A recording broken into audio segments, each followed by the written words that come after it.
Hi, everyone.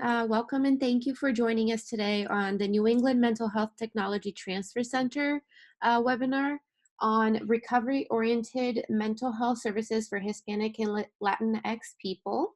We're glad to have you with us today. We'll just go over just some introduction and housekeeping information, and I'll hand it off to Maria, who will be our facilitator for today. Next slide, please.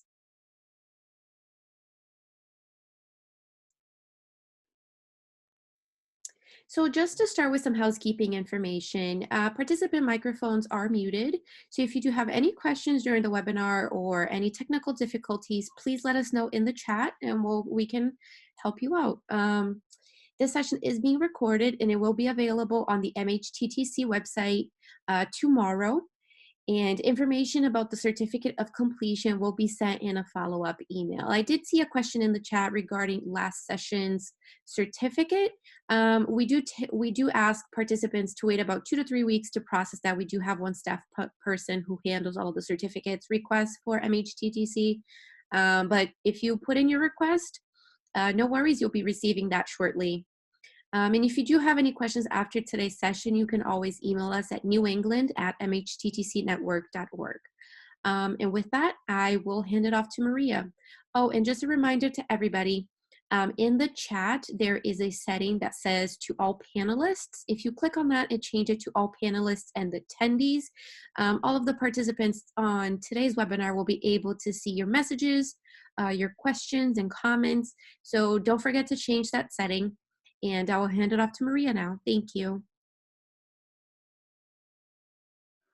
Good afternoon, everybody, and welcome to the New England Mental Health TTC webinar series. My name is Maria Restrepo Toro, and I am the co-director of the New England Mental Health TTC. We are one of the 10 national networks in the country. And as a network, just want to reaffirm that we are committed to using affirming, respectful, and recovery-oriented language in all our activities, and invite you all to do as well during this webinar. So next slide, please. It is my honor to be introducing you today to a fabulous two speakers that are going to be talking to us about recovery-oriented mental health services for Latinos and Latinx people. If you joined us last week, this is a continuation of that conversation, and we're going to be concentrating today around stigma. I have been working with Dr. Esperanza Diaz and Dr. Andrea Mendiola at the Department of Psychiatry, Yale University School of Medicine, in multiple initiatives, and you're very lucky to have them with us today.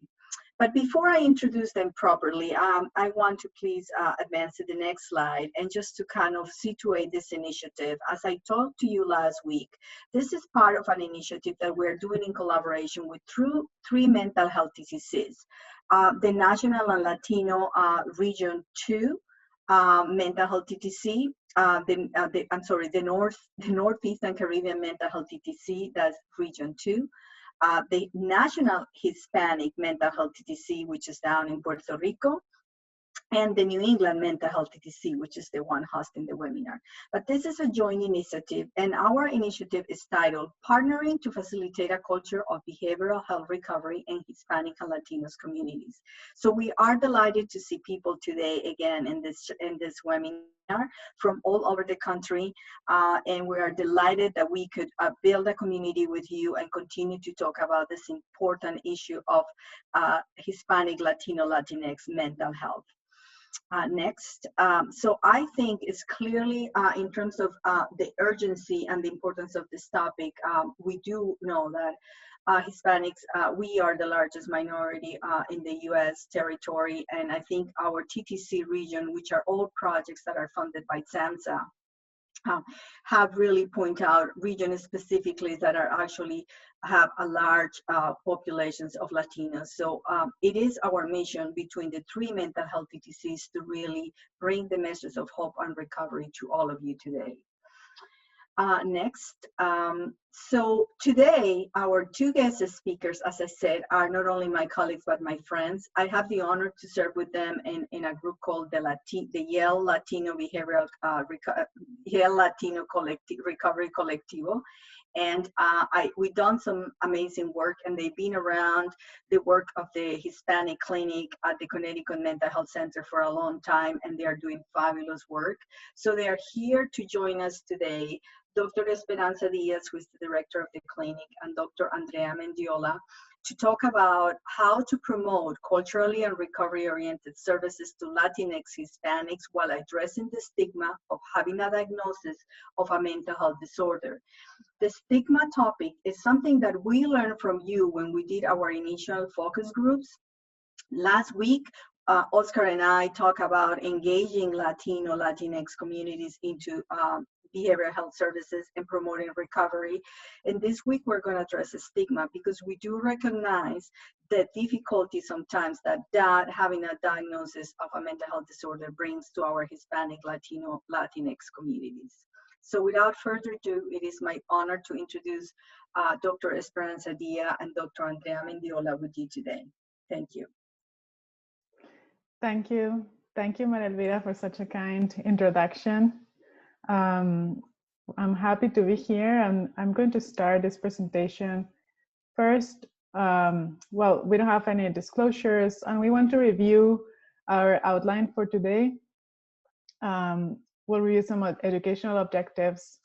Then I want to share with you about the Hispanic Clinic, the place where we work, so you can understand the type of work that we're doing. And also we want to share the story of Rosa, which is not specifically a patient of the clinic, because we have changed some identifiers to preserve and to protect her confidentiality. But we want to share a story of Rosa, and I hope we can also learn from her story how recovery can help her thrive and grow, and what challenges she might have to face.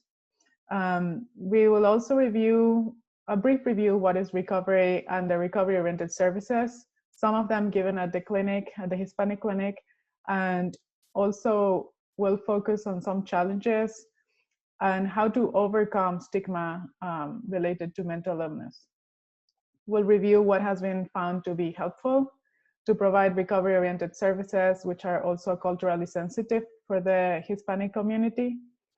And at the end, as I mentioned, we'll work with Rosa's story to see how we can help people like Rosa in their recovery journey.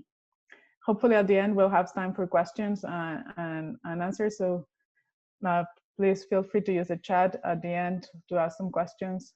We'll get to them after we review the dynamic exercise.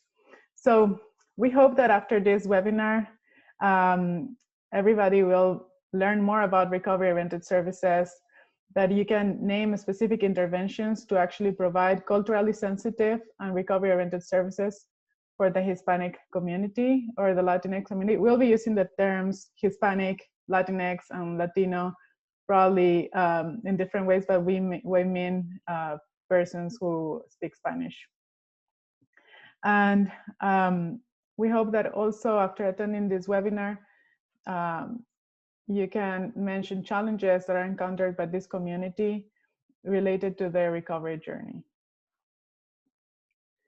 So let's start here. Well, La Clínica Hispana, or also the Hispanic Clinic, is where Dr. Diaz and I work right now.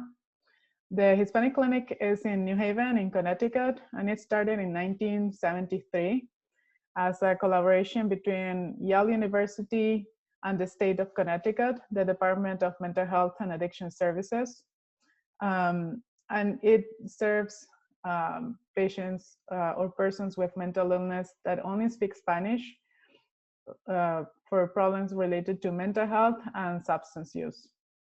The community that we see at the Hispanic Clinic is very diverse, and we want to make a point there. It's not like all Hispanics are the same. It's very different from South America, Central America, from Puerto Rico. We see a mix of persons from Puerto Rico and South America. And during the recent years, we are seeing a change or a shift in the population, mainly because of the violence that is happening in Central America. So we're seeing more persons from Honduras, Guatemala, El Salvador. And the staff at the clinic is bilingual and bicultural. We all speak Spanish. We have a multidisciplinary staff composed from social workers, we have therapists, psychologists, case managers, psychiatrists. And the Hispanic Clinic also serves as a training point for medical students, for example, for residents, fellows, and psychologists that rotate there as part of their education. So some services that are given at the Hispanic Clinic are triage and walk-ins, where we're proud to say that we don't have a waiting list. So all the patients or the persons that come here seeking help, they are seen. And we try to facilitate access to care, which we know is one of the challenges of the persons with mental illness.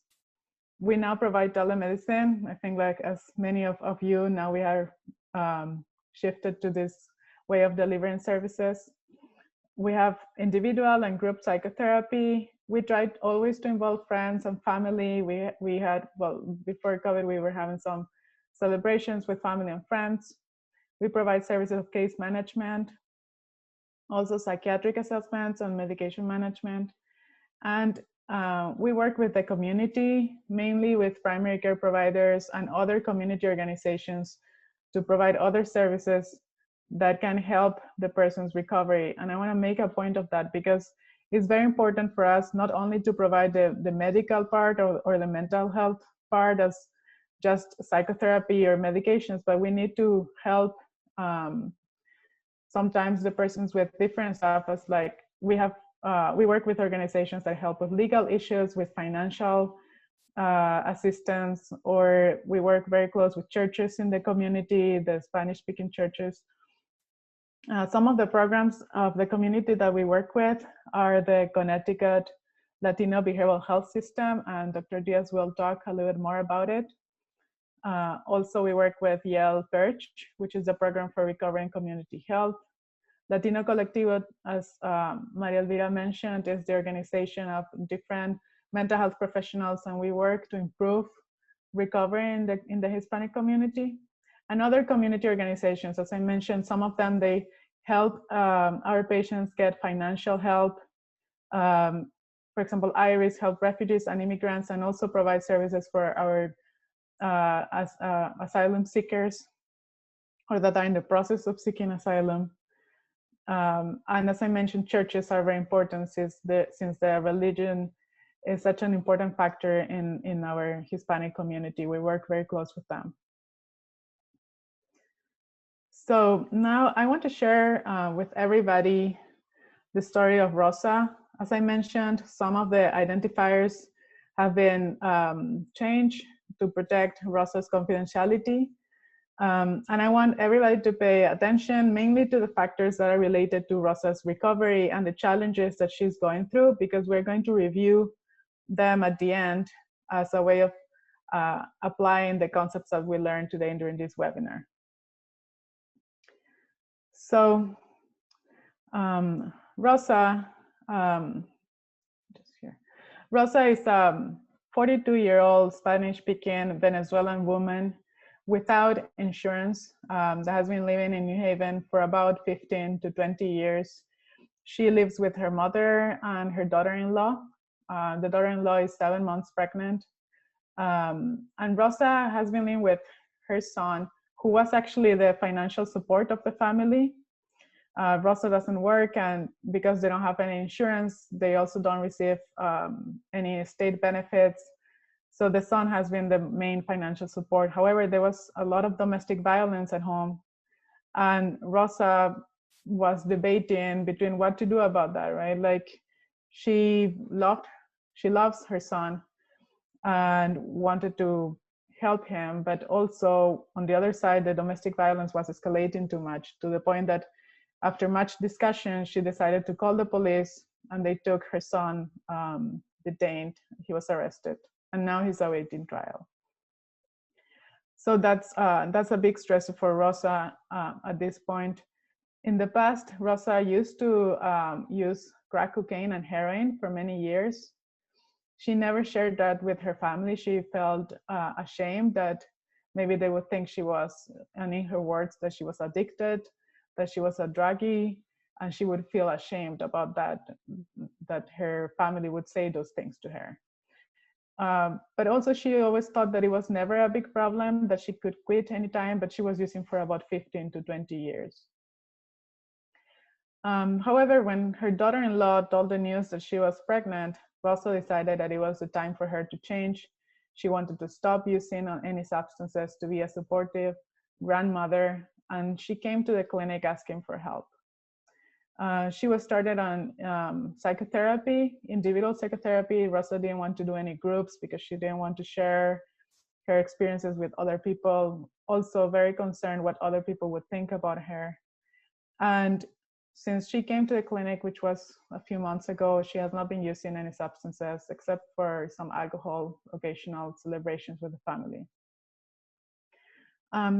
But since the pandemic started and we switched to telehealth, Rosa has been missing her appointments, but she called recently without an appointment, crying and yelling over the phone that her life has no meaning, that she has received an eviction letter. And she also shared that she was living without gas for the past few months. And over the eviction notice, we remember that the son was actually working at home, and he was the one who was providing with some money to pay rent and to pay the utilities. Now the son is detained, so they're struggling financially. Rosa is very worried because the baby will be coming soon, and she's afraid they will be on the streets. So as a brief summary, I know it was a long story and I'm sorry about all the words, but we wanted to share as much detail about Rosa's story so we can use her experiences to learn more about recovery. So as main points, she's Venezuelan, Spanish speaking only, and insured, with history and recent quitting substance use, heroin and cocaine. Her son is detained. She feels ashamed about all the situation and her use of cocaine in the past. There's a grandchild on the way, and she wishes to be a supportive grandmother, but the stressors are going on with the eviction, not having gas, and financial issues. So we're gonna come back to Rosa's story at the end of the webinar. But first we want to review what is recovery? Recovery in mental health. Since there are many meanings and definitions about recovery, we just want to have everybody in the same page. And this is the definition of recovery by SAMHSA, which it explains that recovery is learning how to live a safe and dignified, full and self-determined life.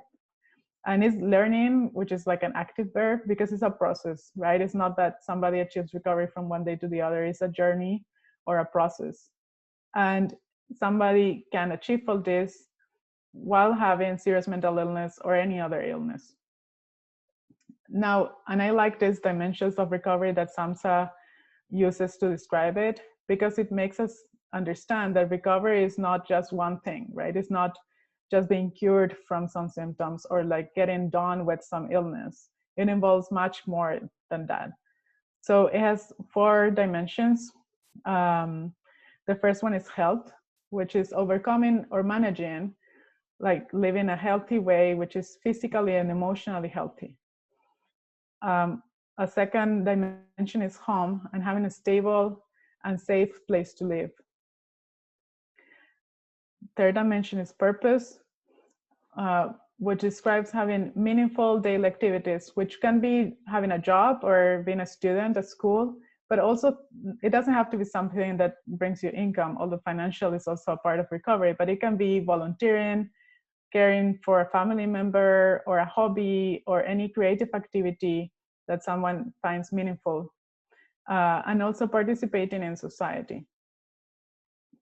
And the last dimension is community, which talks about building relationships and social networks that provide support, friendship, love, and hope. So now Dr. Diaz will talk to us about how we can understand recovery in mental health. And she's going to share some of how she learned about recovery. Thank you, Andrea, and thank you, Maria, for your introduction too, and for the invitation to participate in this webinar. Um, I am a psychiatrist, and I've been working with Hispanics, most focused since 1995.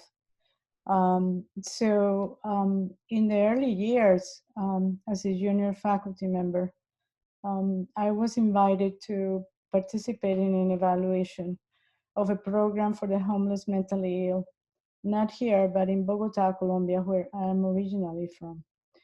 And this was with consultation with Dr. John Strauss and anthropologist Janice Jenkins, and the director there, Alberto Ferguson, who wanted to know what their outcomes were. So in this particular program, what we found was a team of clinicians and workers who actually spend their time on the streets of Bogota, making relationships, finding people who had serious mental illness and who had been living on the streets for a long time. And the main concern was just to build that relationship. That's important, to establish one so they can actually trust, and they can eventually would invite them to this place where they could choose an activity with a roof over their heads and also some food. And they could work in baking, in cooking, gardening, agriculture, raise cattle, nursing, office work, cleaning work, maintenance, and other activities. And actually, they would come and go. So if they didn't like it, they could go back to the streets. And again, the workers will invite them back, and crises happen, and they finally would go back and get into recovery. And one of the women that I interviewed there, it really made a memorable uh, on me. It's a memory that I cannot take away. She said that baking was an activity that found it was very easy for her to distract her disturbing voices that she was hearing, and that was the way that she liked it. And she eventually made progress and was able to move out and spend some time in her own place in the city. And so let's just do next, please. And well, this is the book where we published that report, and that was in 2003. It takes a long time to write books. But that is a memorable experience that I have, and with a thing in mind that we treat persons, we treat people. Is the person is the center of our activity in mental health. Next, please. And so it's important to understand a little bit of the history of the recovery movement. And so for me, it was this paper of levels of functioning in 1972, where Dr. Strauss and his collaborator, Dr. Carpenter, published the levels of functioning. They really made a point that people can function even if you hear voices or have depression or have other things that can disturb you. And then Harding, a collaborator with her Vermont studies, she showed that patients with serious mental illness live a full life in the community. And that was important because that demonstrated that the treatments that we have that were so imperfect, and at that point, really we were more constrained with few medications, and that they could function. Next, please. And so this is just a summary of at that time what we had, but it's just to demonstrate all the studies that they were done that were for many years. So on the top, Dr. Harding's study of 32 years of 269 individuals diagnosed with schizophrenia, and 68% had achieved considerable improvement or fully recovered. Some of them not even taking medications. And then other examples around that time of people who had experiences of voices and psychosis, and that achieve considerable and fully recovered. Thank you. Yeah, next. And so this is where we are at that particular point, the medical model. So I was trained as a physician, and so it's focused on disorders and illnesses, and also on the deficits that could cause disabilities. And so the main idea would be to reduce the symptoms.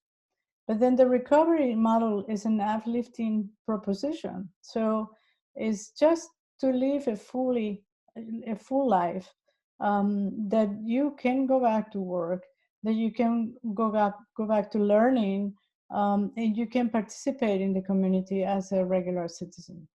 Next. And so when I joined more fully in the Hispanic Clinic, that was in late, maybe 1995, so it's been a while.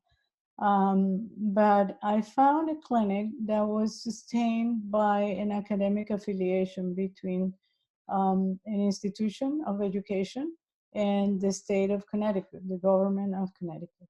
And that was sustained, and that was great.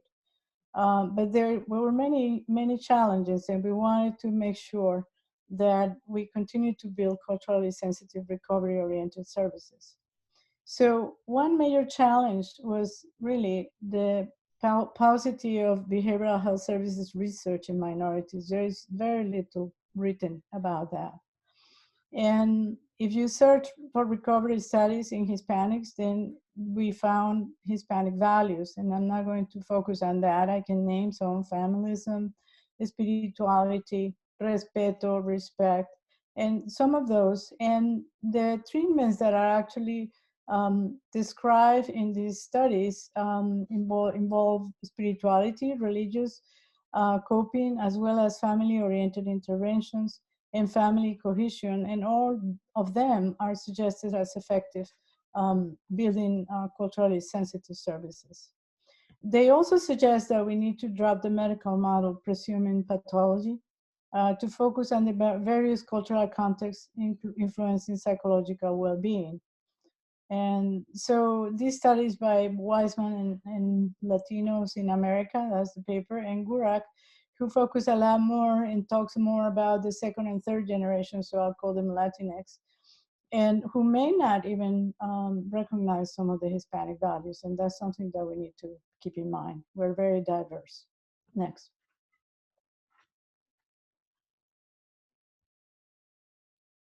Next, please. So what we found in the clinic was we needed to figure it out, what are the influences on Hispanic mental health services development. And so hopefully this will be useful. We were having this clinic who we were just seeing Spanish speakers. So language was a major issue. So it had to be, we all had to speak Spanish.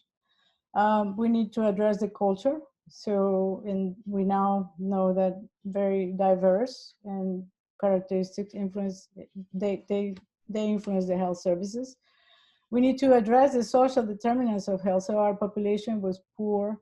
Some of the immigrants with no documents, and they needed jobs. They had low education. So all of that needs to be considered.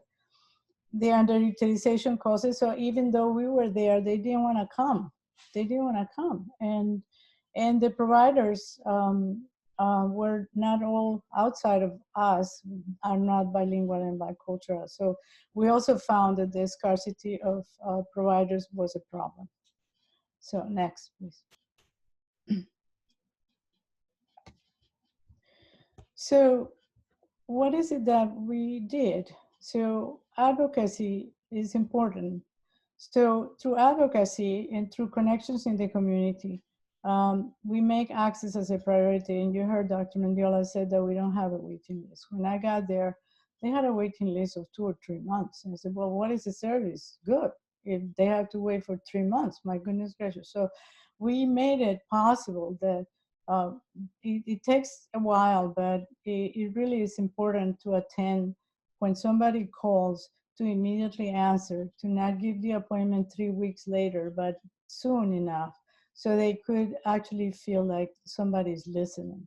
And we address the language barrier. So all the personnel is in Spanish. They do speak Spanish. All the staff is bilingual and bicultural. An admission, we don't ask for documents. And if they don't have health insurance, they can still be there and they can be served. And a limited pharmacy provides medicines at no cost for those who cannot afford. And of course, we had to go to work. We had to develop trainings for several disciplines in culturally sensitive responses.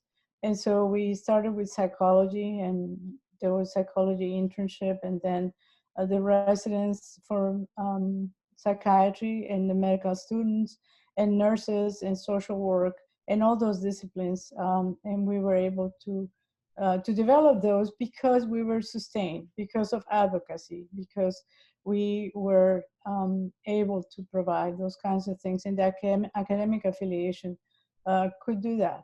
But even in other states that the clinics may not have academic affiliation, they can still develop these kinds of work with hospitals or with other things. So, next.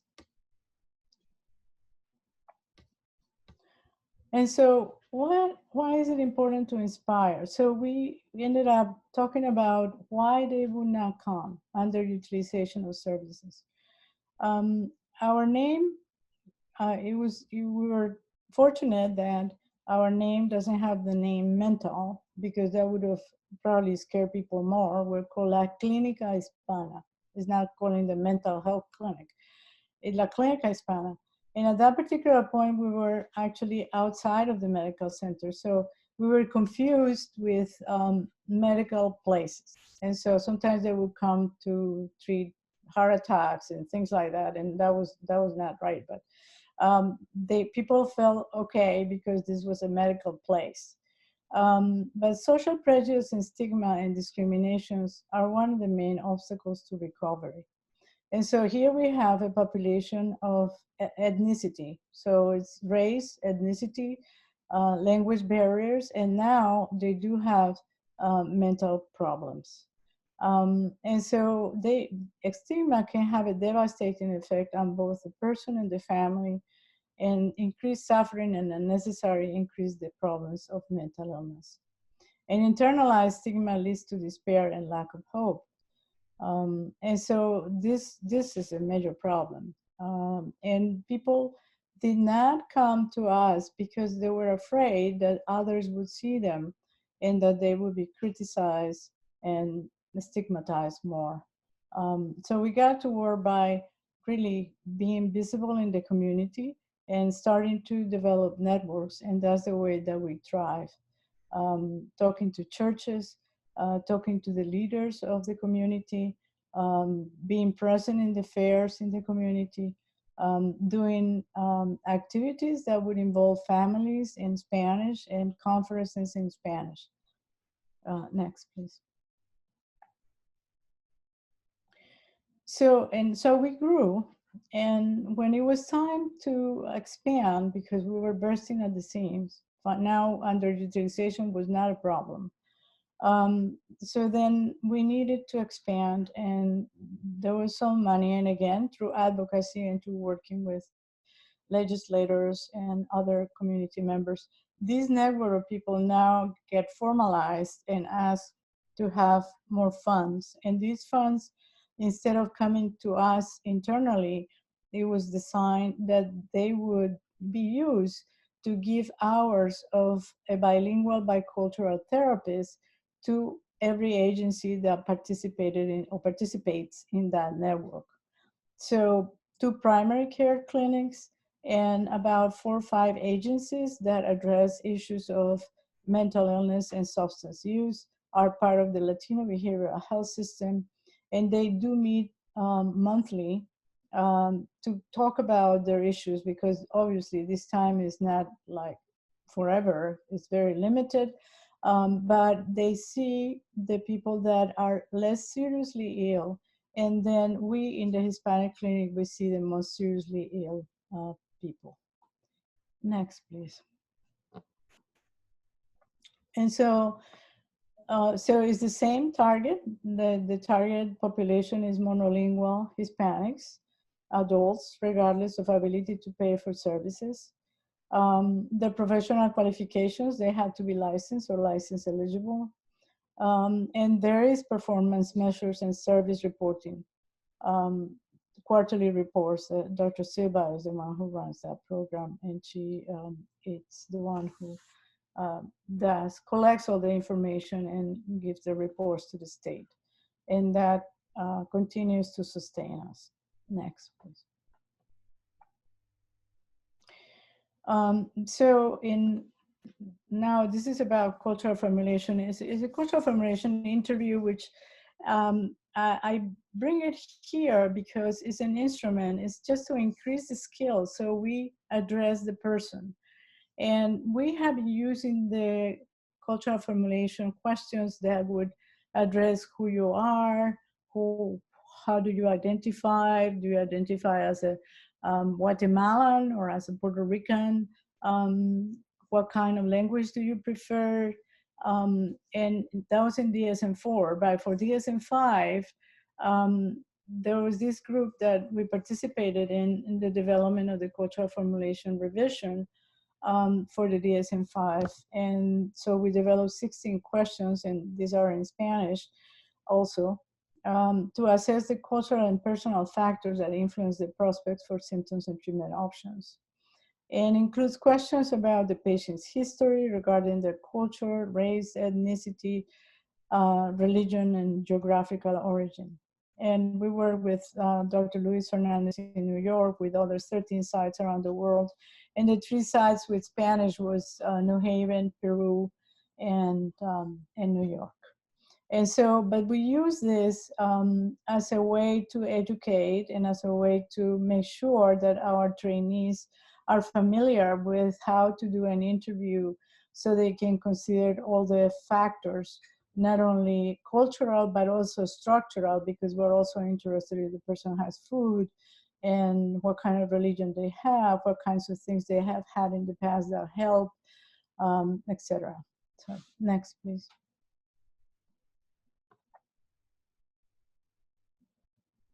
And so we use this, we had some interviews done through this pilot study.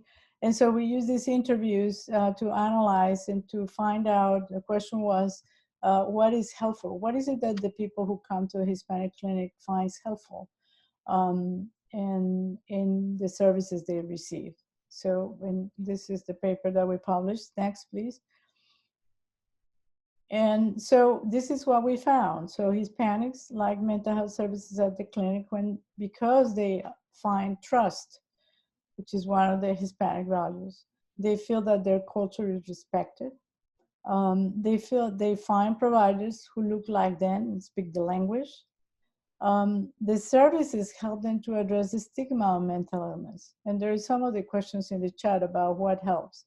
Well, when they finally decided to join the clinic, they are able to see other people who had similar problems. And then they said, oh, well, this person, and so they have similar things like me, and they resolve it. And so in some way, and then they get out and work in the community, and they share their experience, and they see and encourage others when they need help. And the other important one is that they felt, or they found, that the services that they receive repair broken social ties. What this means is that when somebody was, let's say, depressed and they were isolated and they didn't go back to church, or they had problems with their spouses or with their children, and this problem did not let them grow that relationship. But when they found help, that the broken ties were repaired because they could go back to them, and they found that absolutely useful. And then another one was the attention to psychosocial needs. And here, and I saw in the chat also peer specialist, and that's something that maybe is a question that I have for the attendees. But we have specialists like care managers who are not licensed in psychology or social work or psychiatry, but they are actually experts in the services that they could connect our people who consult in the community. And so, because can you imagine, I mean, immigrants with no documents, what kind of services can they get out there? And so what they do is just that they are really familiarized with community members, philanthropic agencies, law and psychiatry, people who can actually serve, protect them when they are in trouble with the law, things like that. And so we rely a lot on that, and I am an advocate for having those kinds of workers and specialists that liberate the clinicians who are supposed to do psychotherapy and medications, and let them guide the person to have the roof over their head, or better employment, or money when they need it. Next, please.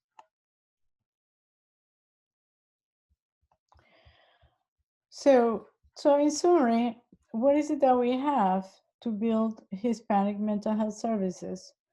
And is the network, the collaboration with the community.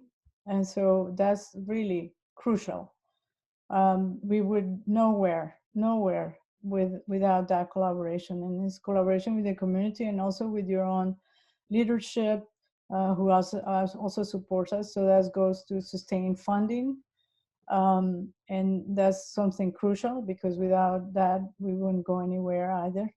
The access that really needs to be very clear, that is facilitated by services in Spanish and culturally sensitive, that immigrants are welcome, and to let the community know about that, and to use peers to actually inform the community about that, that the psychosocial needs are addressed, and that we are very concerned about the education of our future generations in terms of research, and to address the scarcity of Hispanic mental health professionals.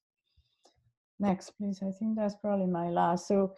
But what are we missing? So I still feel like we haven't gotten to that place in Bogota program, place like that in New Haven, Connecticut.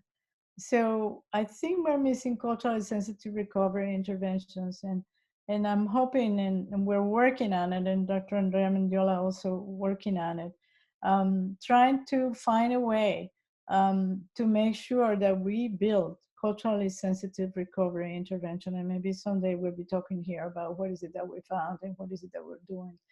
And so I'll let Dr. Mendiola go on with this. Thank you. Thank you, Dr. Diaz. So we want to apply all the concepts that we have mentioned today, and we want everybody to participate into this, because Rosa is just an example. The story of Rosa is just an example, and I'm sure we all know different examples or different stories that struggle with similar issues. And we want to figure out how, with the different dimensions of recovery, with cultural sensitive services, we can help people like Rosa. So just as a reminder, the main points about Rosa's story, it was that she's a woman in her 40s, I think she's 42, from Venezuela, Spanish speaking only, without health insurance, unemployed, and before supported financially by her son, who is now detained and actually waiting for trial. She was using substances. She was using crack cocaine and heroin. She stopped using when she found that her daughter-in-law was pregnant, and she wanted to be a supportive and grandmother, but she struggled a lot with being ashamed of her use of substance and the situation with her son being in jail. She, as I mentioned, she wishes to be supportive and to provide a safe environment for the grandchild that is on the way, but struggling now with eviction, not having gas, and some financial issues. So also as a reminder and just as a review, the 4 dimensions of recovery are meant to learn how to live a life with like that it grows in different directions, right? Like it's not only about health or mental health. It's about overcoming or managing physical or mental health, having a stable and safe place to live, having meaningful daily activities that can be work or creative activities, studying, learning something new, and participating in the community, and building relationships and social connections that provide support, friendship, love, and hope. So with this in mind, we want to think about Rosa's recovery journey. First, trying to understand what challenges she's dealing with. And I'm gonna try to open the chat here. Okay, good, fine. Let me tell you, the chat has been very active. I know, and thank you everybody for putting, I answered some questions in the process, but we're gonna try to get to all your questions after this activity. So if anybody can help us, for example, with what are the challenges that Rosa is dealing with. I see that she needs a job help. Yes, let me just open here. Hopefully technology will be on our side today. We never know, but let's see. Okay, I think we got it. So needs job help, yes. Counseling, financial, shame, medical expenses. Forgive my spelling or any grammatical errors, please. Potential loss or eviction.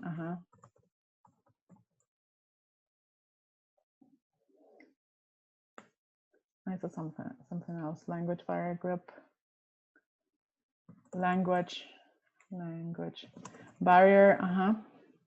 I see somebody wrote here counseling support. Are those, I wonder if the person who put this, do you think these are challenges or there are ways of achieving recovery? Or maybe both, because sometimes it can be a challenge to obtain counseling or support or participate in groups in particular. And I can tell you more about the Rosa's situation. She was very, very ashamed of what she was struggling. And that speaks about stigma, right? Like how stigma can be such a strong negative force that would limit recovery in this sense, because she didn't want anybody in the community to know that she was struggling before with substance use or with these financial issues. She didn't want people to understand, or not understand, to learn that her son was detained or in jail. So she would hide all those aspects. And of course, she didn't want to participate in group activities, which we talked that it can be helpful, right? Like to find support and understanding by others that are struggling with similar issues. We usually encourage the patients at the clinic to participate in groups. Of course, if they don't feel ready, that's fine with us. But in this case, what was limiting her was the stigma and not wanting to share with other persons in the community about her problems. I'm sorry, I got distracted and stopped writing, but I see a lot of participation. Thank you. Loss of the son's income.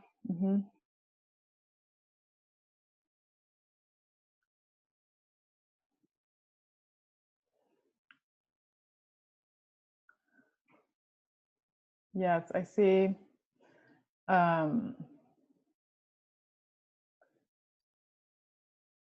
Yes, right. I see a comment from Pamela H. About the forces in the family emotional system that influence the escalation of violence by the son. And yes, there were many parties in this decision, right? And we see that many of our patients struggle with similar issues of like trying to be supportive, trying to hold the family together, as Rosa, right? Like Rosa usually identifies herself as somebody who is like the mother of the family and taking care of everybody, and suddenly she finds herself in the situation that she needs to call the police on her son, and that was a huge thing. And that speaks about having in mind about the cultural aspects of the Hispanic community, right? As Dr. Diaz mentioned, familism is such an important Latino value of like thinking about the family first and then thinking about one's like needs or wishes. And in this case, it was a conflict, right? Like trying to protect the family, but at the same time, trying to protect her son. I'm just reading the chat here. Domestic violence.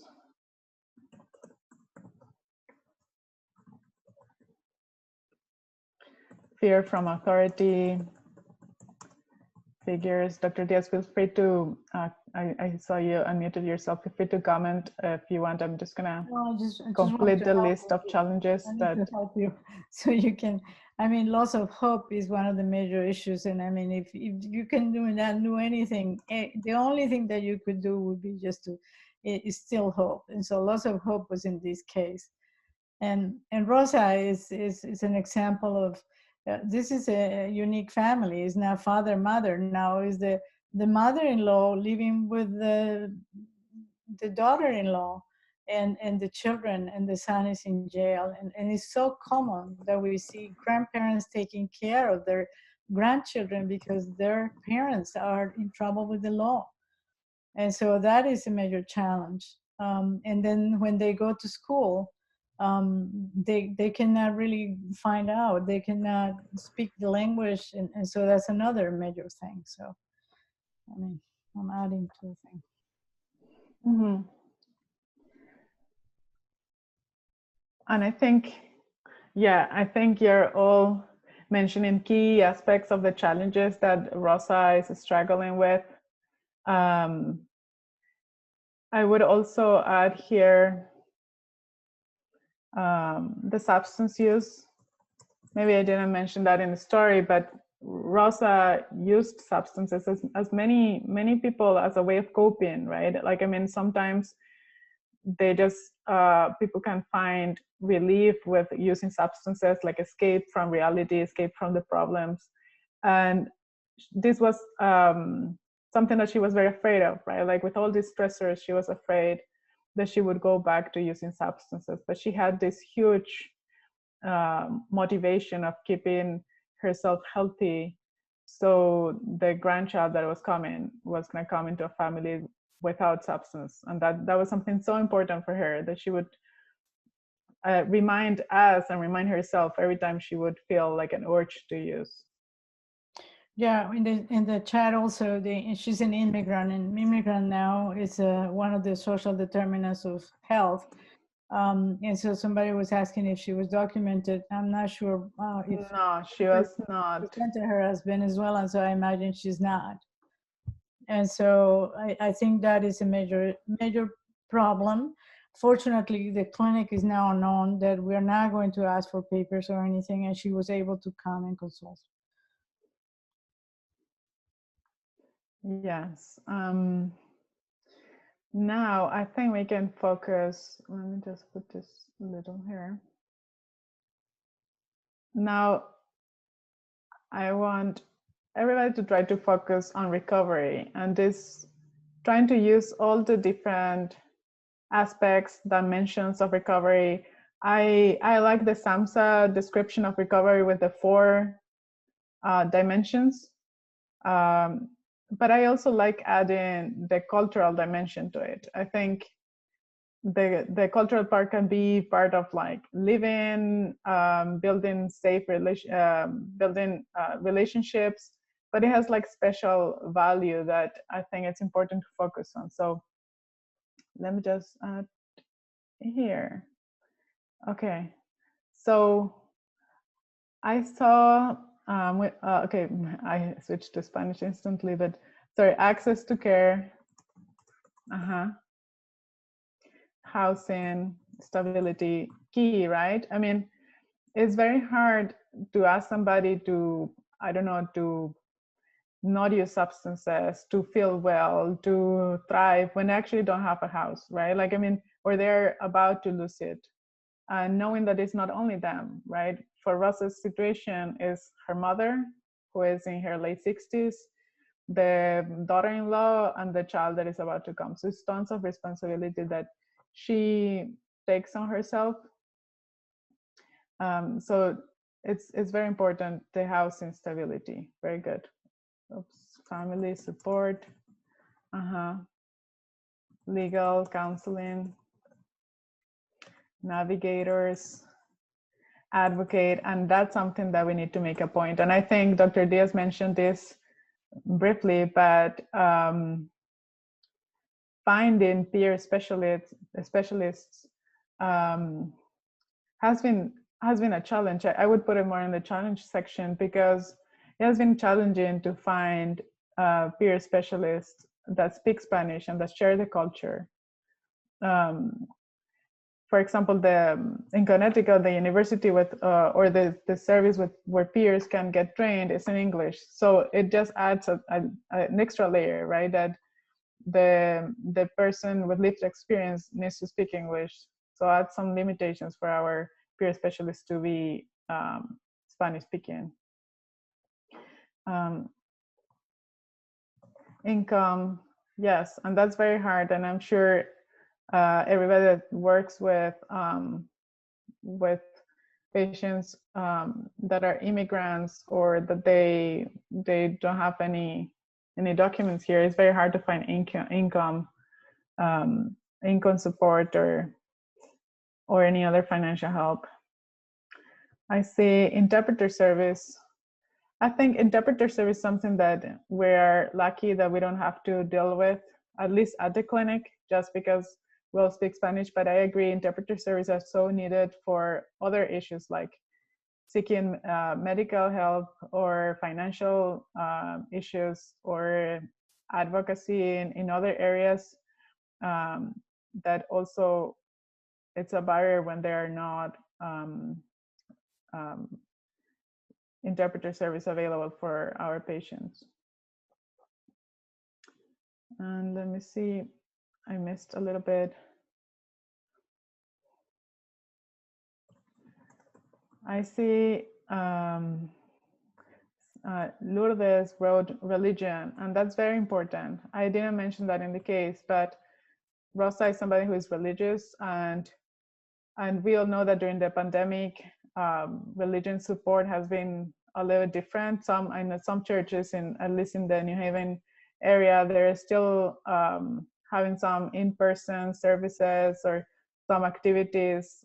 Most of them, they're switched to online, or some of my patients, for example, they find support just by listening to the radio or listening to religious music.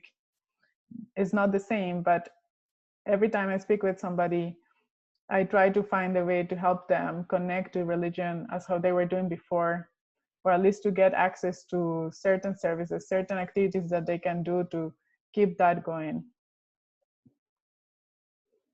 And I saw here from the previous chat, counseling, groups, if possible. And about recovery, I know it was mentioned, family support, right? Trying to reach out to Rosa's family, if of course, like with her agreement, but trying to work with family altogether. As I mentioned, somehow Rosa, just because how she is, she tends to carry all the problems by herself, but involving the family can be helpful. Maybe there is someone else in the community or in a state nearby that can help out financially, or at least for a little bit with other needs. and trying to reach out and involving other people in the family or maybe close in the community, right? Like neighbors or friends that can help her during these difficult times. What else? I'm not gonna stop until we don't have we cannot have many more challenges than recovery options. We have to find as many solutions as how many problems we have here.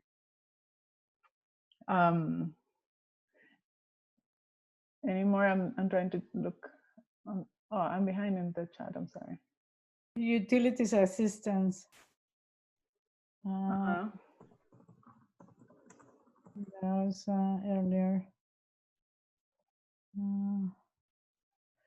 Yeah, involving the daughter-in-law in some kind of psychotherapy or intervention. Well, there's family support too, but specifically about transportation, yes.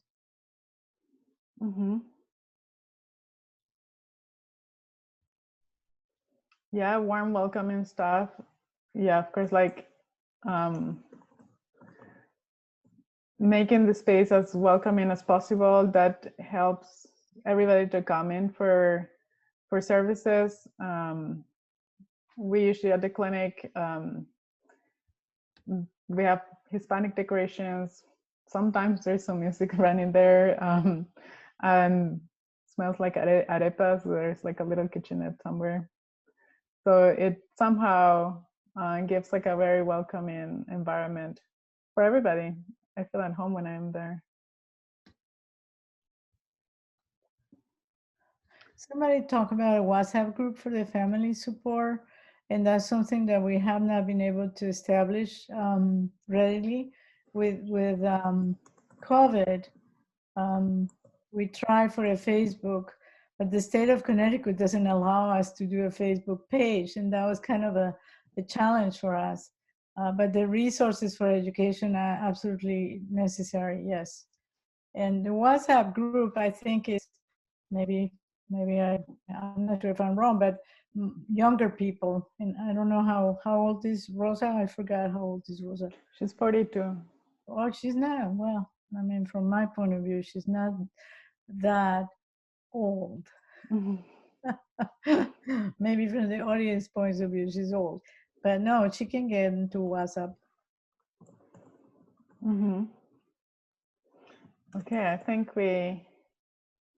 and I'm sorry, there's so many great ideas of how to help Rosa with the recovery, but very good. But what we might to make, and thank you all for participating in this activity. You know, like some people had to leave at 4, and I appreciate that. And I see, the use of WhatsApp as a support. I think that's great because it's easy to access and doesn't need much like paying for line like a cell phone data or anything.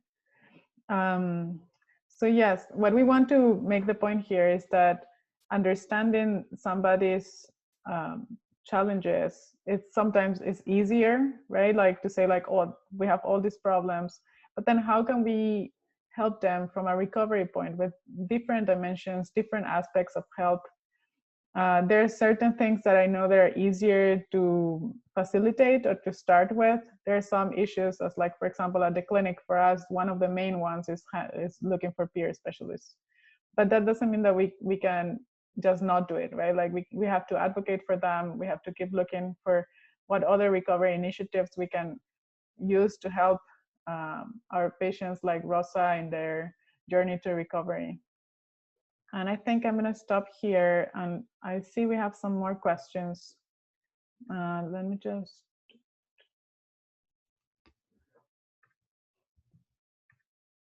Oops, I have to clear this. Yeah. Yes, and Andrea Esperanza, you have some important questions that I think is important to address. I have tried to answer some questions as well. There is an important question from Carlos. He is asking, do we know of good practices in providing mental health services?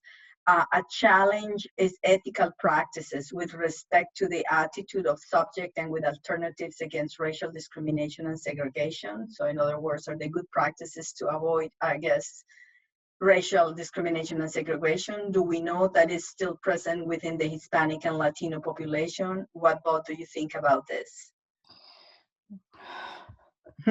I know we need another webinar, right? But there are 6 questions that I want to just bring to your attention. That's the first one. Let me take this first and then maybe Andrea can add, but I mean, in terms of educating, especially providers about racism and racism in clinicians, and so this is part of the work that I've been doing, part of my career. It's really making sure that we all know that we're biased and that there are specific trainings for that. It's human to be biased. The most important thing is just to make sure that we are aware of those biases and that we know skills how to deal with situations of microaggressions and racial things immediately while they happen. And there are health disparities, and that's the issue. We didn't talk about that much here, but the health disparities are a major problem. And I don't think I have an answer for Carlos, because I cannot tell you that there's one specific thing. It's multiple, and we need to all be working together in order to address the issue of racism and the issue of health disparities. And the cultural formulation that I mentioned before was part of the issue about training clinicians. Somebody was asking about cost. No, there's no cost for this. You can get the scale from the DSM-5, and you can actually practice it, and you can actually do it. Anybody can do it. No, you don't need a degree to do it. The idea was just to educate people that they need to understand who this person is and not go by stereotypes. And so that was one thing, just one thing about education, but there are multiple other things, including policy. What policies do we have that constrain people getting access to services? And why is it that we kept silent? Why is it that we kept silent when somebody is abused? And so all those kinds of things need to be addressed in order to have that. And we as educators, we are trying to do that, but the work is major. So I guess I'll stop that and I'll let Andrea maybe summarize some. Yes, I was just looking at I'm just going to put in the chat the cultural formulation interview link, so anybody can do it. But I think I can send an email too. So. As I hope this link works. As you mentioned, Dr. Diaz, I think one thing is to be aware first of our own bias, understand that we can also, even I'm Hispanic, I can also be racist towards my own people, and just trying to understand that, accept that, and trying to work on that is one first step. And then, as Dr. Diaz mentioned, talking about racism when we see it happen, talking with leadership or with our own peers, organizing activities that give a safe space for everybody to talk about what are their fears, what is going on. If somebody felt like there are some microaggressions, right, like small, well, not small, but not direct racist expressions that are actually making the environment maybe not as friendly or welcoming for immigrants or Latinos or any minority. So just building a space for everybody to be free or safe to talk about these things can help. I think like we all have the responsibility to work on this and try to fight racism or discrimination to minorities. And one way to do it is just building a safe space for that. I hope that helps. I know, like, I think Carlos's question is as Maria Elvira said, it's like a webinar. I mean, we can talk about racism and discrimination in the Hispanic community for hours. It's unfortunate that it keeps happening, and it has affected Hispanics in many layers, right? In many dimensions. We see that in mental health, or we see that how it affects their financial or housing or other or jobs, right? So it's something definitely that needs to be addressed.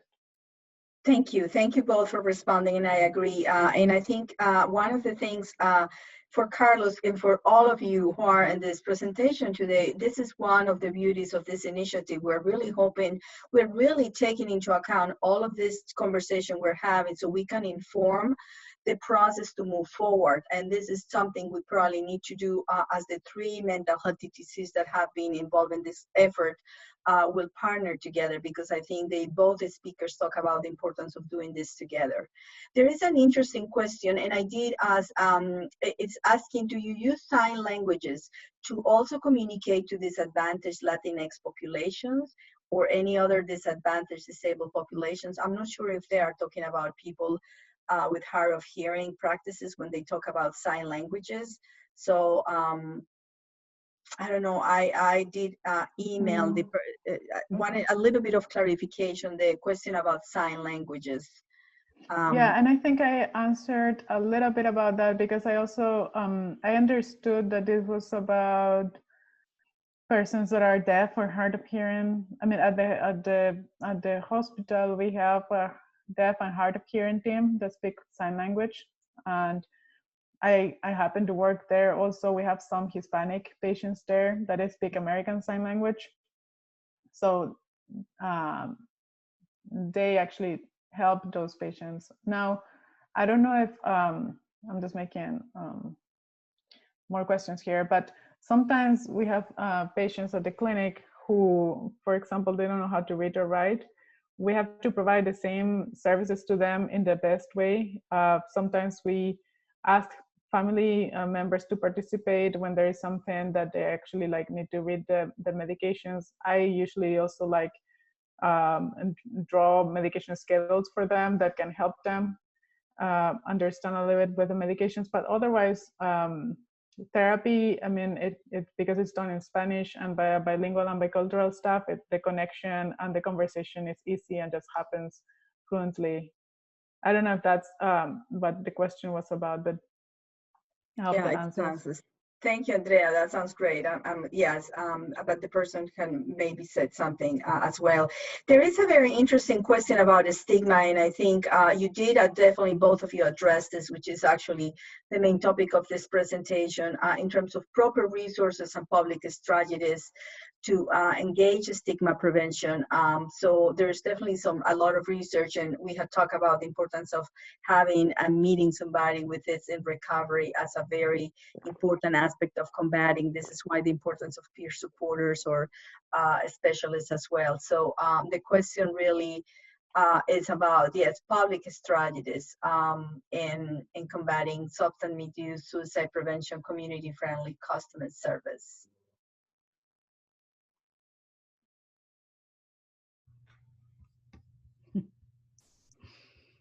Andrea, would you like to take that one on? I mean, addressing stigma and preventing it, it's, I think it's very challenging, but that doesn't mean that it's going to limit the services that we provide to the persons that need it. One way of dealing with stigma is just education, right? Like trying to help everybody understand that mental illness is just as any other illness. But sometimes, and there's some different cultures that can see mental illness in different ways. One example that I always give is also like how we talk about mental illness. Sometimes just the word mental illness is it can be, well, it can bring stigma. But for example, when I see my patients, I don't ask them if they are anxious or if they are depressed, but using words that they accept better, or they are more open to talk about, like saying like, are you feeling nervous? And using the same words that they're using can help them feel that they're in a place that they can talk more about this, and they can open up about other things as suicide or substance use or misuse. I think building a safe space for the patients or the persons with mental illness to talk about it, with the words that they use. I usually never use words that involve, like, I don't know, major depression. I think I have never said that, because I try to use the words and the phrases that they are being used, and they're a little more accepted. And education can also help a lot. Yes, Dr. Diaz. Yeah, and this would respond something in the chat too, that just to make sure that you see people like empowered to say, I am bipolar and I am going to the doctors and I'm going to a therapist. I think that also familiarize people with treatment, and that may decrease the stigma of mental illness. And so that's why we want to see peers in positions of power, and that's when we are in positions of power, we may be able to produce some change. And so the question in the chat was about answering whether somebody here is Colombian. I don't know if that was related to me or to Maria, because we're both Colombian. To this audience, I have no trouble saying I'm Colombian. To other audience who said to me, are you from where and where did you learn English? You speak so well. I would take that maybe as a microaggression. So it depends on the context.